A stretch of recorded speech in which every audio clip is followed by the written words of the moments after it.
Scientist, KBP Best Science and Technology Radio Program, Pinoy Scientist, dito sa Radyo Agila.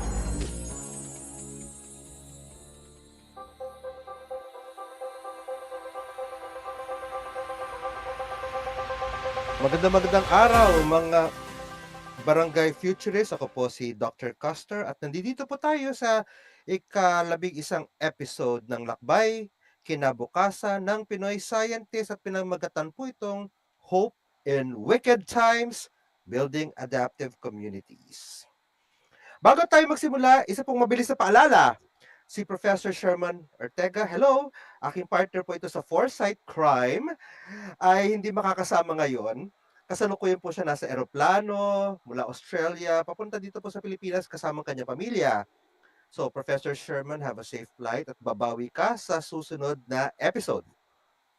Ngayon, sa panahon na nararanasan ng ating mga kababayan, para bang may permanenteng bagyo sa himpapawid? We have our climate crisis, we have corruption, we have fake news, and all of this sabay-sabay nangyayari. Sabi nga nila, wicked times. Pero sa gitna ng komplikasyon, meron pa pong puwang para sa isang pag-asa or hope. At hindi basta hope na tongue-in-cheek o bulong lamang, kundi hope na may ngipin, may disiplina, at may direksyon. Today we're going deep into that kind of hope, guided by one of the world's most reflective and compassionate futurists, Dr. Marcus Bose. I'm seeing him on screen. So I'll just give a brief bio note, Dr. Marcus. Thank you. Dr. Marcus is a futurist, educator, a poet, philosopher of history, deputy head of the Sustainability Research Center at the University of South Coast in Australia, and a global leader in anticipatory imagination. For over 40 years, he has taught in neo-humanism across cultures, studied macro history and civilizational shifts, and developed frameworks for social learning, sustainability, and transformative futures. So his work invites us to embrace complexity, cultivate hope, and imagine futures rooted in compassion, creativity, and collective thinking. So Dr. Marcus, welcome to Lakbay Kinabukasan, Pinoy Scientist Radio. It's an honor to have you. Thank you, Custom. It's a lovely introduction. So let's start the ball rolling. So you were talking about wicked times, okay? How do you define wicked times? Well, I think it's generally accepted that wicked problems in general are problems for which there is no silver bullet, there is no clear solution. That we live in a time of complexity and uncertainty where the maps that we had to help us navigate and manage the world around us no longer work. Mm-hmm. That there are problems here that we've never encountered before. We've never encountered them, intellectually, because we've got really smart people out there doing all sorts of climate science and economics and coming up with all kinds of responses to the world's issues. So we've got really smart people doing this kind of stuff, and we've got really innovative communities also working,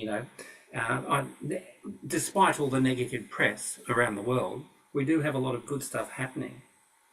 But is there an answer? No, there's no answer. And I think that's the problem that we face, is actually we're still addicted to having answers to questions. And I think having answers silences the thinking that goes on behind this stuff.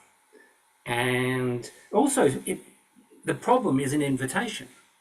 Mm-hmm. So for me, I see problems or questions as platforms from which I can start exploring. Well, what if? And that's a really big question, this question of what if? What if we did this? What if we stopped thinking in capitalist economic hierarchic structures? What if we started fostering at a global level social enterprise? What if the nation state got rethought and became a state that actually could work collegially instead of competitively with other nation states for greater good. You know, these are the kind of what if questions that interest me. Oh, I love the social enterprise. I was mentioning to you about my startup. So I'm a social entrepreneur, Yeah. helping communities and hopefully making profit. We still are not in the profit mode. We've got to pay the bills. We Yes. have to pay the bills. So you speak of these wicked times and what if. So what keeps you awake at night when you think about humanity's direction? I have to confess, Custer, that I'm not kept awake at night worrying about humanity's future. It's too big, maybe, but Okay. at the same time, you said in your introduction for me that I am an optimist, and I am an optimist because I believe in people. But my background, which didn't come up in your introduction, I don't think it did, is that I was trained or am trained as an historian. Oh, So, as an historian, I see cultural evolution as a key element in understanding the human predicament now.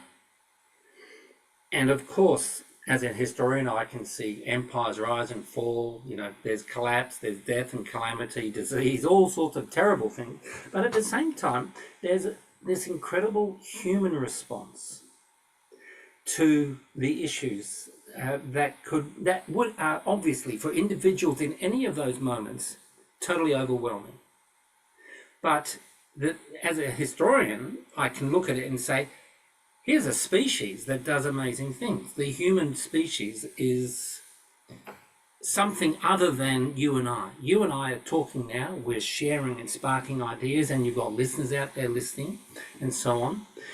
This is all part of the evolutionary process. What we are faced with today is a severe lack of imagination on the part of world leaders and the dominant systems of problem solving.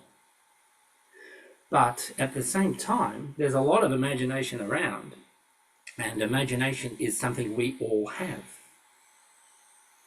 So from my perspective, thinking about cultural evolution, which of course works from the past into the present and now off into the futures, before us, multiple futures, I start seeing the world's problems differently. mhm. And that's why I can sleep at night, because I think, look, I've got children, maybe, most of your listeners probably have children, right? Am I going to worry about their future? Well, I survived my life, and of course I'm living in a nice comfy country like Australia, where the biggest problem is a bushfire or something coming your way. We don't have the levels of strife and stress that you face in the Philippines and many people face all around the world. But I have spent a lot of time in India and other countries where life is on a knife edge, and I see that however we manage this future thing, this big question of wicked problems, how do we inculcate hope? Well, we talk to people, we listen, we observe nature, we also develop a sense of our place in a community as one species amongst many species. That's also quite a spiritual thing for me. To me, it's, there is no, you can't separate the spiritual from the ecological, from the philosophical, and also from the practical.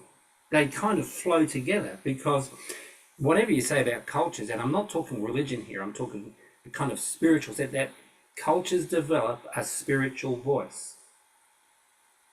They all have a spiritual voice, and that voice grows out of the ground on which we all stand. And for me, that's really important, because we've stopped listening to that, because we've associated spirituality with religion and institutions and all Mhm. the the dark things that go with religion. And I'm really into religion in many respects. I think it's really interesting.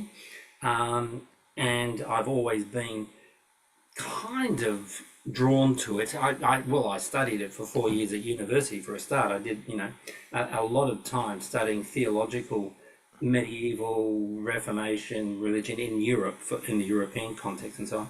So, I mean, I was really into it. It makes me think. But, the best parts of a religion are looking at the prophetic, the imaginary, the cultural ferment out of which we might frame problems. I mean, if Dr. you're... Marcos, so you were not, it doesn't keep you awake at night, but you have a lovely dream of the future. Oh, I do. Definitely. I like that. Okay. Okay. You say wicked times again. I can't get over your wicked. It's a nice metaphor. It is. How well, there's a new film, Wicked for Good. So how can wickedness turn into force for good for humanity? I mean, you're such an optimist. How do you think Well, I mean, that would be possible? it's not wicked like in the Sith and the Jedi. It's not that kind of wicked. It's wicked because it challenges the paradigms that we Hmm. currently inhabit. If we've, in education and in society in general, because we live in a kind of modernist Western paradigm in which if there was a problem, there was a solution. I've got a headache, I'll take a pill or something. It's that kind of thing. That we've grown up to expect the world to conform to certain rules. So Yes. wickedness is when those rules fail to meet and work with complexity that's beyond the capacity from which those rules emerged. Those rules emerged over centuries, Yes. and they got us here. Look, you and I are talking. You're in Manila. I'm in on the Sunshine Coast in Australia. Amazing. So that you to understand that and to understand the complexity, you need to challenge assumptions. Absolutely. Yep. So we go about talking about complexity. So why does future thinking have to start with honesty about complexity? Because I think it immediately disrupts our assumption that we can generate, manage, strategize any specific single future. Okay? There is no single future out there because, of course, culture is creative. All of us are working, and we're, as a planetary species, we're working across borders, but at a local level, we might be working in communities or families, or perhaps national governments if you're working in policy or governance or something. But the the point that I think is really important to understand is one, you cannot predict. There is no Hmm. predictive process here, so no crystal ball gazing. You also, because I think people in strategy and policy tend to think if they do something, it will have this effect. Yes. Now, the problem is that linear, okay, I'm going to get an engineer to design a bridge, it will have an effect of connecting that place with that place. Certainly that does that, but what does it do economically, socially, culturally, environmentally, ecologically? It has multiple impacts according to the zone in which you construct the problem. So a bridge may help an economy by connecting two spaces. It may actually destroy local economies because suddenly you've got the flow of goods and services and everything else across that bridge, and it changes the entire dynamic. So some family businesses might go under, bankrupt or whatever. All sorts of other things might happen as well. So in your typical class, you model and you simulate all those possible outcomes of that bridge. Yeah, you would. That's exactly right. You would come up with scenarios. Do we Hmm. really need a bridge? It's kind of like in the middle of the 20th century, all countries were obsessed with dams, big dams. Hydroelectricity was going to solve all our problems type thing. Now we've got de-dam movements in which dams are being deconstructed Oh, and taken down. Of course, if you're lucky enough to live in the Ukraine, the Russians will take them down for you. But which is problematic. So but at the same time, I think we need to appreciate the fact that certain ideals, certain goals, certain understandings of what does it mean to build a nation. So the Aswan Dam was built by the Egyptians in the 60s, and in order to concretely shore up and state we are a nation that can achieve these huge goals, engineering goals, and so on. So yeah, so I get you why you're saying that leaders lack imagination when they do planning, yeah, because they have to look at all the complex scenarios that might come out of a particular decision or plan. Okay, so we you are building tolerance for complexity and chaos. So how do you do that with your students and with your peers? But before you answer that, ang oras po natin ngayon ay 16 minuto, makalipas ang ikalima ng hapon, Philippine Standard Time. Magbabalik po ang Pinoy Scientist. But bago tayo mag-break, we're gonna have a break, Dr. Marcus. yeah. Isa munang paalala mula sa Department of Science and Technology, Philippine Council for Agriculture, Aquatic and Natural Resources Research and Development or DOSTP card. Isa pong paraan para dumami po ang mga sayantista ng bansa ay ang mga scholarship programs. At ito po ang advokasya ng DOSTP card, Graduate Alumni Association. Isa po itong samahan ng mga DOST scholars para sa agrikultura, aquatics, and natural resources. Ngayon ay marami tayong issue na naririnig that the number of scholarships are going down. So ngayon, November 26 to 28, gaganapin ang biennial convention na may temang scholarly synergy in advancing research and collaboration. At dito po itatampok ang mga bagong research outputs ng bawat miyembro at pag-uusapan ang issue ng scholarships. Mapapanood po ang convention via Facebook Live at mag-follow po kayo dito sa Pinoy Scientist for updates. So magbabalik po ang Pinoy Scientist. There's a reduction in scholarships. It's a big issue EBC, now. Eagle Okay. Broadcasting Corporation. Ito ang Radyo Agila. Good morning, my dear plants! Didiligan ko kayo para di kayo matuyo. Kitty! Sorry di kita nakita. Nadiligan ka tuloy. Good eyesight makes perfect moments. For expert eye care, state-of-the-art facilities, affordable eyewear. Go to EO. EO, love your eyes. DCEC Radyo Agila. Lalong pinasigla, lalong pinalakas. Pumapagaspas! Checkpoint 1062 sa presinto may takas. Pero sa checkpoint, walang alpas. Checkpoint 1062, mga balitang pumapagaspas. Sa checkpoint 1062, walang alpas. Tuwing Linggo, alas 7 ng gabi. Dito lang sa Radyo Agila.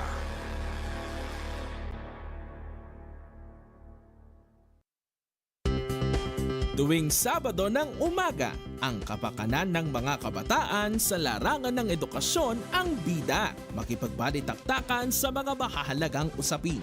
Dahil dito, ang boses naman ng kanilang sektor ang ating pakikinggan. Eduaksyon, aksyong pang-edukasyon ang solusyon. 11 a.m. on air at online dito lang sa Radyo Agila.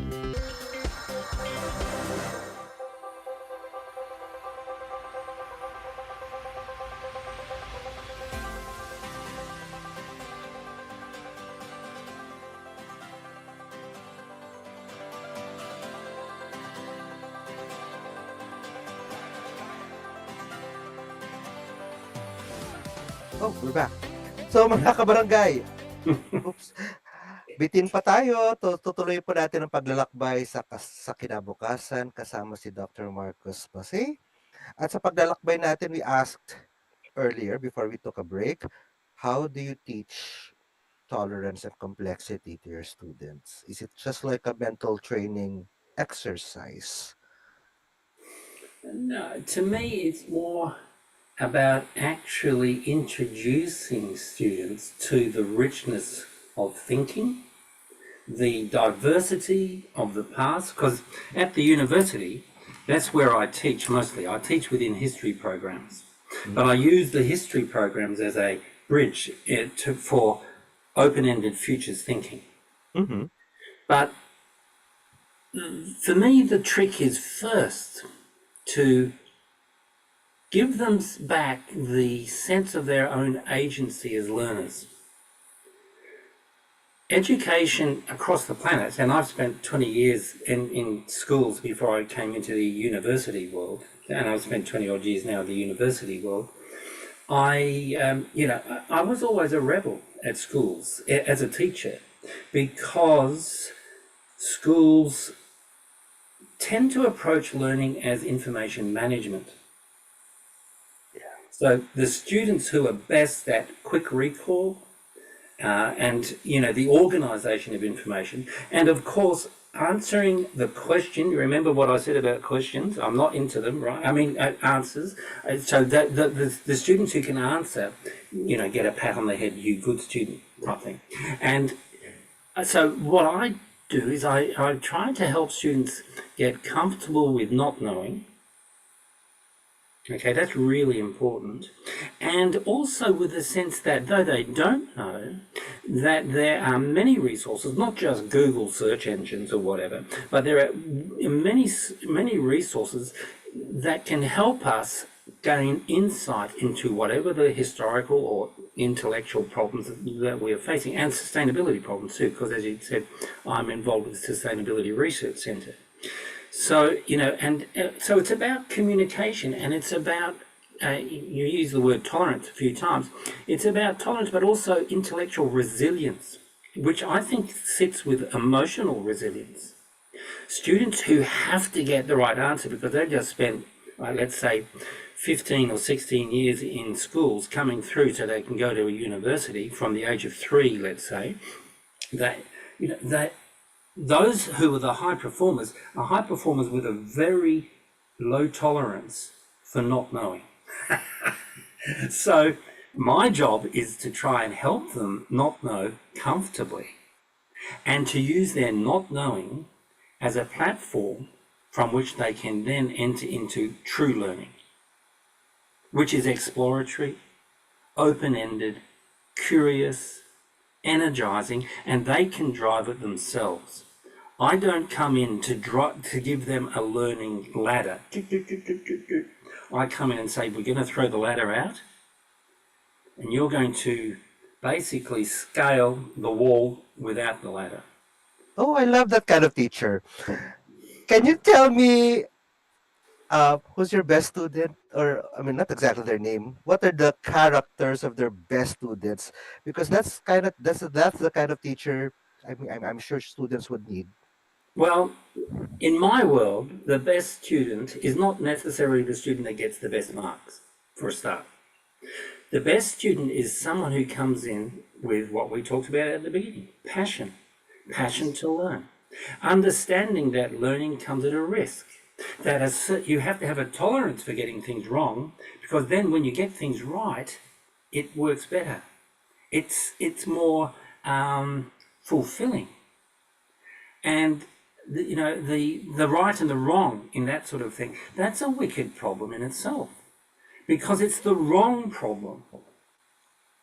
In history, particularly, but all the humanities especially, but even it's becoming more clearly, understood by researchers across the hard sciences too.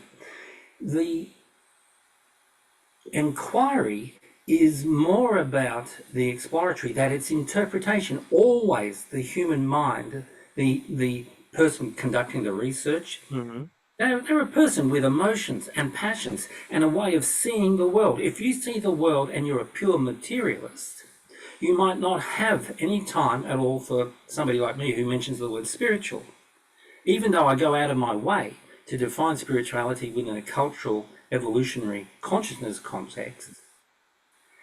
So where we sit, and of course I'm just as situated within my own world, So I have to try and what?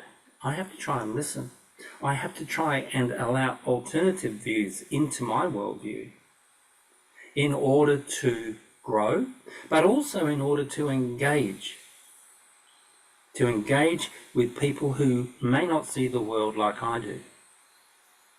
It's really important, I think, to have an open heart to people of different political, economic, cultural views. One of the things I was talking at a few days ago, I was talking at a Gender Futures conference in Ghana.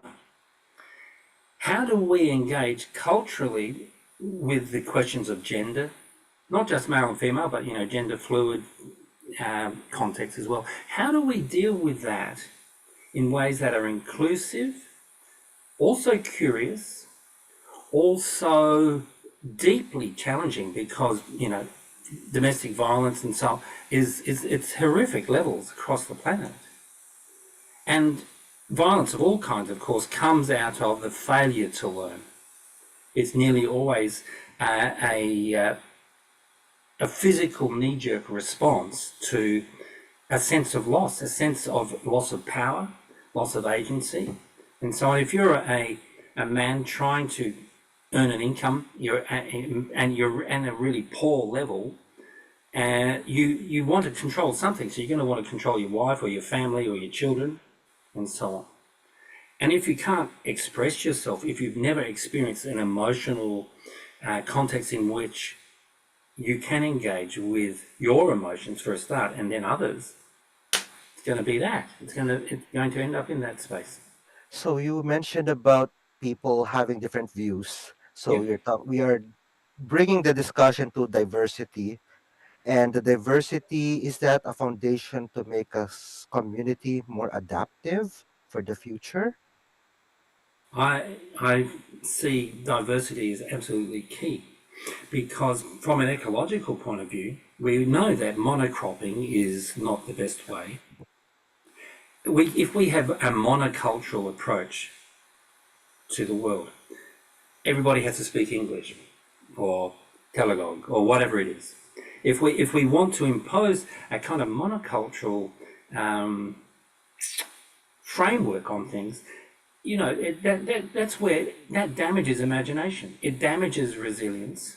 It because we take out all sorts of elements of creative eccentricity. The people often on the margins, those really eccentric oddballs, can be the people who might actually have something really important to offer.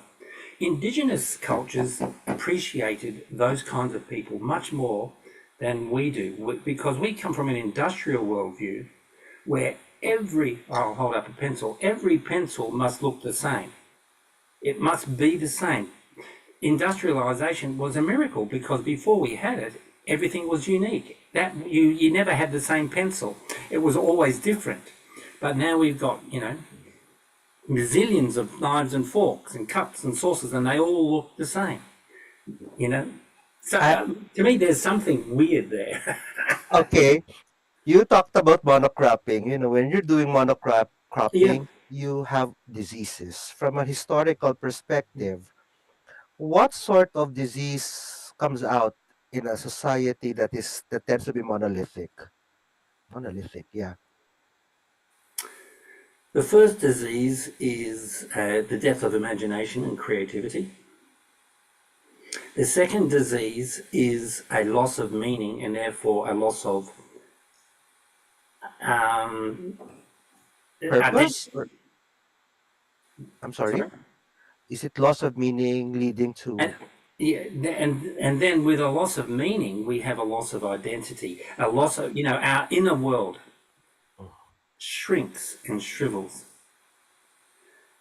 To me, so these are psychic diseases that are the result of certain levels of modern managerial state, education, social norms, getting a job, having an income, having a car, having a family. All those things, we sacrifice so much of the inner world. Now, as an historian, I'm very tuned into culture. And culture is not just go to the museum and see, the pharaohs' mummies, or listen to music at the opera house or something. Culture is what we do, live and breathe. Yes. And I see that you're a Pinoy scientist, okay? But so you're actually using a moniker to say you've got a certain cultural location within the Philippines, which is hugely diverse. You've got so many different language and cultural groups across those islands. I have been to the Philippines a few times, so I've enjoyed the experience, but I've been amazed at the diversity. So culture to me then gets compromised, because when we end up with, let's say, I'm Australian, I speak an Australian English dialect, okay? An Australian English dialect gets me so far. It also represents certain kind of cultural attributes that come with being white Australian. I'm not Indigenous Australian. I'm also not Vietnamese Australian, Italian Australian, Greek Australian, Turkish Australian, or that we have so many different adjectives to describe what kind of Australian are you. I'm Anglo-Australian. And I'm also born, I'm a baby boomer, which, that's put that immediately at whack, It's really, how do I live with that? How do I engage with certain cultural roots which are, or should I say were, problematic? Mm-hmm. I spend a lot of time working with other cultures. As I told you, I've been to India, I've been to the Philippines, I've worked in Taiwan, Singapore, I work in Europe, been to Brazil, those sorts of places.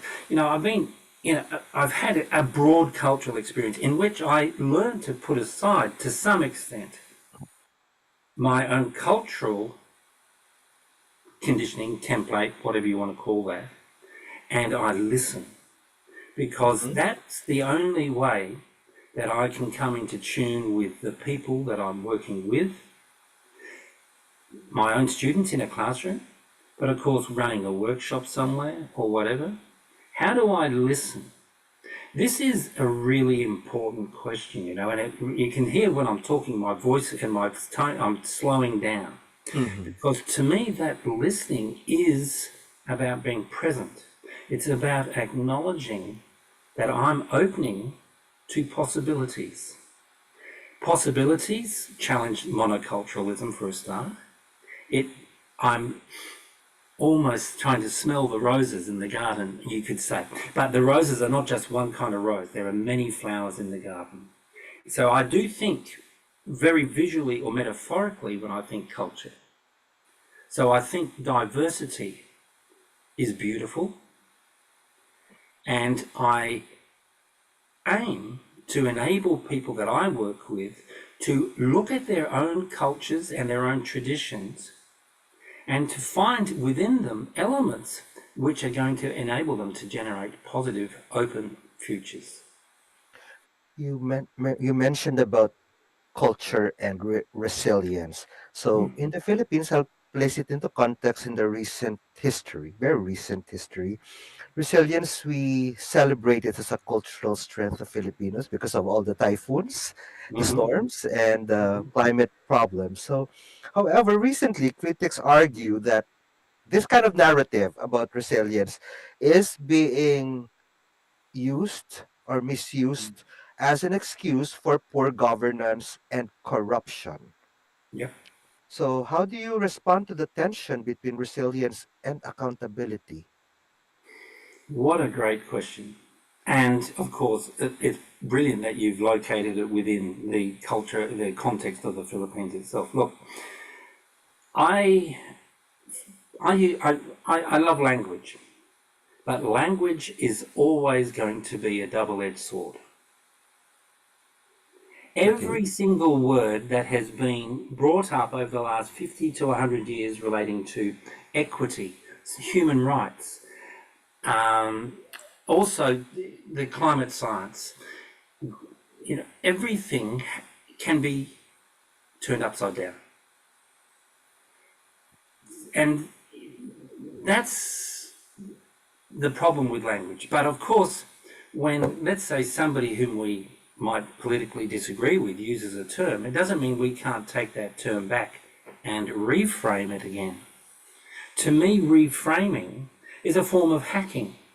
I think of futurists particularly, but I think of people in the humanities especially as cultural hackers. We develop concepts, come up with ideas, give words new meaning.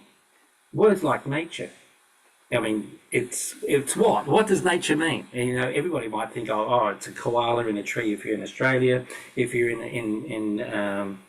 in the Philippines, you might think nature is really bad. Nature is a typhoon that comes and smashes, you know, your coastal cities or whatever. How we use language needs to be consciously deployed because it is political in its core. Everything is about power relations. When I use the word spiritual, which of course carries all sorts of connotations, to me it's about the relational. It's about relationship. So when you face corruption, the undermining of a term like resilience, you could say the co-option of a term like resilience, where it is hollowed out by cynical, wealthy elites, particularly, who have vested interests in certain forms of maintained power, maintained economic relations, and so on. You're going to find that those terms go under unless we reclaim them. Now, one of the reasons why I don't lose sleep at night is because I believe ultimately that we can reclaim, and that there's so much going on. The fact that you have a radio station doing what you're doing right now, you might have 5 listeners, or you might have 5,000 or 5 million. I have no idea. But the point is that this space is here so that the kind of conversations that you and Dr. Sherman have are serious, thoughtful conversations that hopefully provide some form of sustenance, intellectual sustenance, heart sustenance to those who tune in. So for me then, I always come back to this fact that it's in community that we can place our hopes. A good example, look at the way language is used in the United States at the moment. They had the No Kings movement a few weeks ago. So, no kings. They're drawing on the history of the American people. No kings. They didn't like King George. They got rid of him through a war of independence. They then play on that now. So that happened 250 years ago or something. They now bring that up again, and they add new energy to it, new meaning, new layers to it, so that it then becomes a tool in challenging authoritarianism within the United States today. To me, that is creative traditionalism. They're using history and memory to reframe issues of politics today, power relationships, in order to hopefully open up spaces so that people can, communities can reclaim positive visions of the future and work to build them. Reclaiming positive visions of the future, upgrading the future collectively lies on, well, the collective is anchored on the individual. So, Absolutely. what would be the habit or practice that an individual must adapt so that they can reclaim the future or upgrade it? Aside from Well, hope. no, aside from hope, yeah. No, there are lots of practices that we can do as individuals. Individuals and collectives are like the yin and the yang. They're like that. They're woven together, you know. You can't truly separate them. But as individuals, we can make a choice as to the kind of media we listen to. Whether I'm going to buy a locally made product or an imported product. Whether I'm going to recycle the plastic or whatever. It's very simple little things. But each one is an action. The other thing, of course, is to pay attention to the positive things that are happening around you and nurture them and grow them. Maybe get involved in a community organisation that does, I don't know, street gardens, so they reclaim those vacant lots that every city has and they plant something out and they create a community garden, or looking after old people or young people or whatever. So there's that kind of, because you have to empower yourself. One of the ways that the future is stolen from us is that we are led to believe we do not have any control over the world around us and the future. All we can do is renovate the bathroom or something, because that's the only thing you've got control over. Okay? We understand that the kind of democracies we inhabit are actually oligarchic things, and therefore a lot of the cynicism, let's say, of voters in the US who, they vote for Trump, mainly to say, we're fed up with the fact that really this is not a democracy as I would feel. I'm not represented by my representatives and so on. And I know the same thing is true for the Philippines, and the same thing is true for Australia as well. So then what can we do? I think in terms of guarding one's heart, developing a future sanctuary is something that I've been talking about. Future sanctuary. Sanctuary, like a safe place. Oh, wow. A future sanctuary is a place where I, as an individual, can take solace. I can find beauty, some level of peace maybe in the chaos of the world and so on. How we do that, of course, is individual. I have lists that I give students of, go for a walk in the forest, or light a candle and darken your room and just allow the candlelight and put on some soft music. Or I like to play my guitar over there when I get, I need to sort of switch the channel in my head. Whatever it is, we do things that nurture. One of the things that we have done is we've given away our right to a peaceful and joyous heart. To me, we forget that because as a child, we played in a fantasy world up until we get sent to school. And then usually by the time we're 8 to 10, we start understanding particularly that the fantasy and the rich inner world is not what's being assessed or looked at or developed by the school. The school is interested in social conformity, knowledge management, as I've said, and so on. So to me, futures sanctuaries are really important, and futures practices that are personal, aesthetic, delightful, joyous, and don't take much time or energy. I think that, for me, then as an individual, I can engage with my community. One of the things I have my students do is to write lists of organizations or people who are doing things that inspire them and are working for the planet.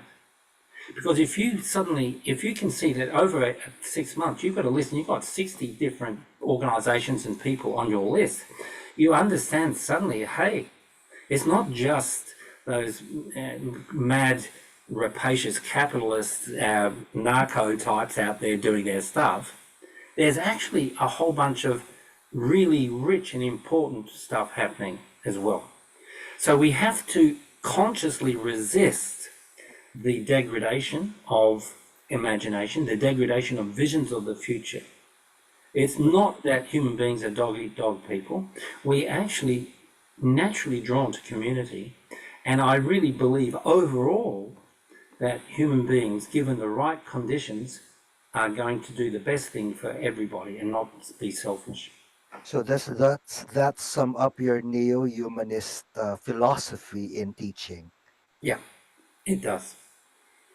So is that also what you call as the transformative pedagogy that you are promoting or advocating? You're right. And this goes back to what I was saying before. When you asked me, how do I help students start getting out of the cage, you might say, of conditioned education? I talk about curiosity and giving them, obviously affirming them for a start. I'm only one teacher, and I teach, small groups of people. Over the years, of course, I've taught thousands of students. But, even so, thousands of students, when you've got a planet of, 8.5 billion people, it's a drop in the ocean. But I understand that Ideas are contagious. The way we approach learning and being, because that's what human beings are, learners until we die. We are always learning, but we're often learning the same thing over and over and over again. So you're going to hang out with a certain group of friends because they keep reminding you that you're you. Yes. I remember once I stopped smoking and drinking back in the 1980s. Don't look so shocked, but I did, and I haven't gone back. But what happened was that 3/4 of my friends disappeared within 6 months. Oh. My social practice, that didn't matter to me. But you gained new friends in the Yeah, process. you gain new friends. But I mean, the point is that my social networks as a young man in my mid-20s, Was reconfigured. had me in a box, and then when I said I don't want to be in this box anymore, it was reconfigured. So that's a simple example, but it's the kind of thing that happens, I think, all the time, is that we have to be aware that we create collective visions of the future.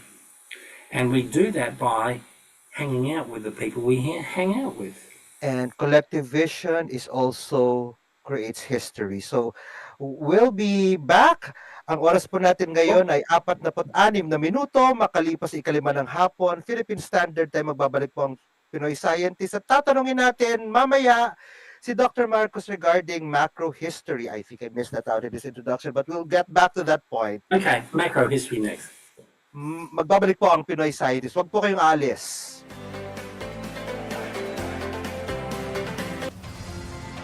EBC, Eagle Broadcasting Corporation. Ito ang Radyo Agila. For Metro Manila and Bulacan area only. This is it, mga ka-Pure Gold. Sali na sa nasa resibo ang panalo. Pure Gold's 27th Anniversary Promo. Simula September 29 hanggang November 23, 2025. Bumili ng 2,000 pesos grocery with at least 300 pesos worth of participating products in one receipt. Iscan ang QR code at i-register ang inyong resibo. May chance kang manalo ng naglalakihang prizes linggo-linggo. Brand new gadgets, brand new motorbikes, hakot shopping spree, tindahan showcase, B-wallet credits, brand new car, 1 million pesos cash, at marami pang iba. Kaya mamili na araw-araw sa Pure Gold. Presyo, produkto at papremyo, always panalo. Per DTI Fair Trade Permit Number FTEB 235474, Series of 2025.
Okay, we're back. So, the radio tech told me that the break is over. I had to go down, Dr. Marcos, because we're cooking some burritos. Oh, So I cool. wanted to see how it looks because I'm smelling it. Okay, so we're back in the macro hist. You see, I'm thinking about burritos in the middle of the show. I do that all the time. I'm a great foodie. And I love cultural food differences. Yeah. But instead of rice, we placed adlay. It's a medicinal cereal from the Philippines. It's a not so often used cereal. So I was very intrigued by the possibility. Okay, so macro history. So you're studying cycles of civilization as a macro historian. hmm So where are we now in the arc or the precipice of human change based on the history, based on macro history? Are we changing? Is there a signal that something's happening to our civilization now? Well, the simple answer is yes. But to understand, for your listeners, macro history is a way of doing history that looks at the broad patterns of cultural and civilizational change over time. And there are different forms of there are different kinds of macro historians who look for different signals. Some are cultural, some look for economic sort of energy regimes and all sorts of things. So it's important to understand that macro history is a way of looking to the past to understand the possibilities in the present. So having said that, then if we look around, one of the things about cultural shifts in general is that we cross thresholds. Mm-hmm. So if you think the human species, first threshold might be the use of fire to cook food. The second one might be the use of stone. Or it could be the other way around. It depends on who you're asking in terms of archaeology, but that doesn't matter. The point is that they gave us an access to certain kinds of energy that we couldn't access prior to that. Then we get the development of language. Eventually we have agriculture and the emergence of villages and then cities and so on. Each one is actually a crossing of a threshold of complexity. In a sense, I think of macro history particularly through the lens of complexity. Then what happens, of course, each complexity comes with new forms of communication, writing for the ancient Babylonians and so on. And then, of course, writing becomes quite organized a few thousands of years later in the ancient Roman period, and then you get the Arab Islamic writing, you get Chinese writing, of course, and it becomes very linked to bureaucracy and that sort of stuff, but also to poetry and beauty and the human spirit. So we get great works of, poetry and so on. And then what happens is that at a certain point we develop the technologies that release the fossil fuel revolution. The fossil fuel revolution hugely extends our capacity to manage energy, to send people to the moon and all that sort of stuff. Now, where are we now? What kind of threshold signs do we have now? Well, we have global awareness or consciousness of threat. Some of those senses of threat are real: climate change, sea level rise, and so on. And what does it mean for 8.5 to 10 billion people in terms of food security and so on? Those issues are real. We also have issues around global governance, which are real. We see playing nation-state games. Putin and Trump and Netanyahu and all these guys are thinking in a very narrow way. But the forces for global awareness are increasing. Climate change is, come on, knock on the door. Come in, that sort of thing. Something's happening, something bigger than we can understand. We are in something really big here. Other civilizations have felt the same tensions at different points in their history, and some have reconfigured and moved on into another level of complexity management, or whatever you want to call it, whereas others have collapsed. We don't know which way we're going to go. If you believe in technology, you know that technology is going to save our bacon for sure, okay? But technology is really treacherous, because if you've got people with little imagination with that technology, they're going to use it for control. Technologies have nearly always been used for social control. So right now, it's up to you and me. Our consciousnesses are all being provoked to think and rethink the world around us. Macro history is a tool for telling that story. I use the tool of complexity, and I draw on some really interesting people who use that kind of tool. But I also draw on the tool of mystery, because I'm totally happy to accept that things are going on here that no human being understands properly. And We, that is, okay, I was going I'm to say, sorry. we approach that from our own perspectives. If you have an open perspective, you'll be open to it. If you have a fearful perspective you want to control, you're going to try and hold it down and vote for Trump or whoever. I'm looking at a special kind of monster here. A historian with a futurist mind. I think that's going to who accepts complexity and has hope, and that can it's a rare special gift that you can share to your students. But before we end, we have 5 more minutes left. Yep. I'd like to have a little lightning round with you, so you may want to answer on top of mind some questions. So we have only 5 minutes, so it Yep. has to be quick. Tell me, what's the book that changed how you see the future? You're going to laugh. Okay, go. The Lord of the Rings. Okay, why? Sorry. Because it opened up the interface between fantasy, imagination, and history. Because Tolkien was a great historian of language and Oh, so on. that's interesting. Habit that every future ready person should practice. Self-care. If imagination were a currency, what would you spend it on? Beauty. Quite simply, just to play with beauty. Is there a thinker, a philosopher, or a person you'd love to argue with over coffee? Maybe alive or dead? Probably the Indian philosopher Prabhat Ranjan Sarkar, Hmm. who's given me so many tools for thinking. He coined the term neo-humanism, for instance, which I've worked with for many years. Which era in history would you like to observe as a time traveler? Probably I would go back to and visit the city of Uruk on the Tigris River in Mesopotamia, 3000 BCE. And what is there to see? People discovering what it means to live together without killing one another. I should read that. Okay, what what should a future skill school should teach?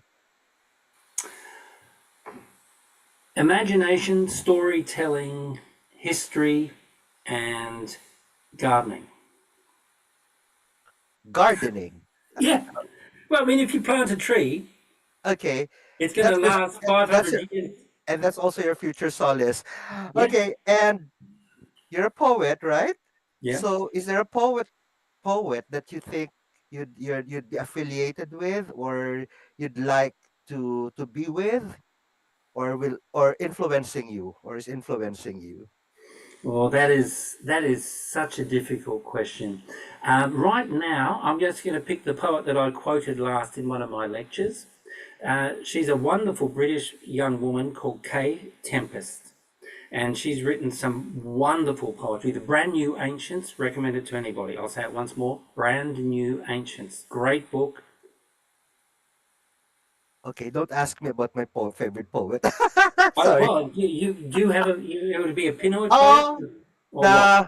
I've always loved Emily Dickinson. Oh, beautiful. I mean, she is wonderful. Yeah. Yes. Okay, last question. Your message to your students who will be listening to this interview. My message to those students listening to this interview would be quite simple.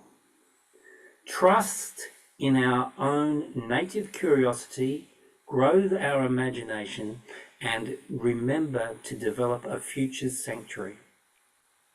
And don't think about grades. too Don't much. think about grades at all. No, So thank you very much, Dr. Marcus. I had a okay. fun That's speaking great. with such a personality. So thank you so much. Okay, and mga kabarangay, kahit po wicked ang panahon, hindi ibig sabihin hopeless. Ang wickedness ng buhay at ng ating kapanahunan ay isang paanyaya para maging malikhain, matatag, magkapit-bisig at mag-isip ng kinabukasan.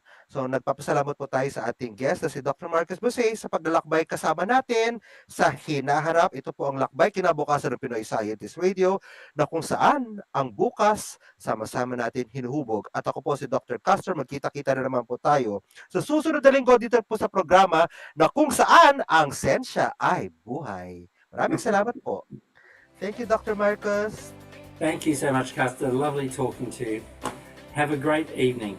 Yes, you too. Enjoy your burritos. Oh yeah, I'll go to the gym first. Okay, bye. See you.